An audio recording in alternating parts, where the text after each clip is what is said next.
మీద దాడి చేస్తుంటే మైతేయులని కాపాడమని చెప్పేసి మైతేయుల్ని కూడా తుపాకులు పట్టుకుపోయి వాళ్ళు ఎదురుదాడి చేయడానికి అవకాశం కల్పించమని అక్కడ ఉన్నటువంటి ముఖ్యమంత్రి ఆదేశించారు. అవునంటున్నారు ప్రశాంత్ భూషణ్. తాజాగా సుప్రీంకోర్టుకి చెప్పినటువంటి అంశంలో చాలా సంచలనాత్మకమైనటువంటి విషయాలు బయటపడ్డాయి. కేంద్రం మణిపూర్ సర్కార్ తరపున వాదనలు వినిపిస్తున్న సొలిసిటర్ జనరల్ తుషార్ మెహతా దీని మీద అభ్యంతరం వ్యక్తం చేశారు. కేంద్ర ఫోరెన్సిక్ సైన్స్ ల్యాబ్ సిఎఫ్ఎస్ఎల్ పరిశీలన జరగాల్సినటువంటి అంశం ఇది. 3 వారాల గడువు కావాలని కోరారు.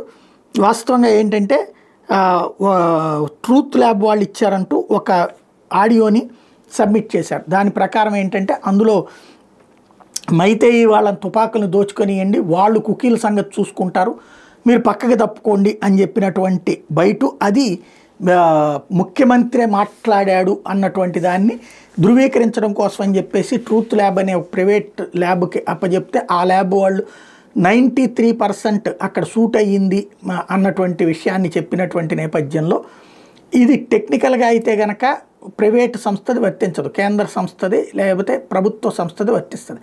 అది వీళ్ళు మేనేజ్ చేస్తారన్నటువంటి దాన్ని ప్రొజెక్ట్ చేయడంలో సక్సెస్ అయింది కాంగ్రెస్ పార్టీ కావచ్చు, లేకపోతే ప్రశాంత్ భూషణ్ టీం కావచ్చు.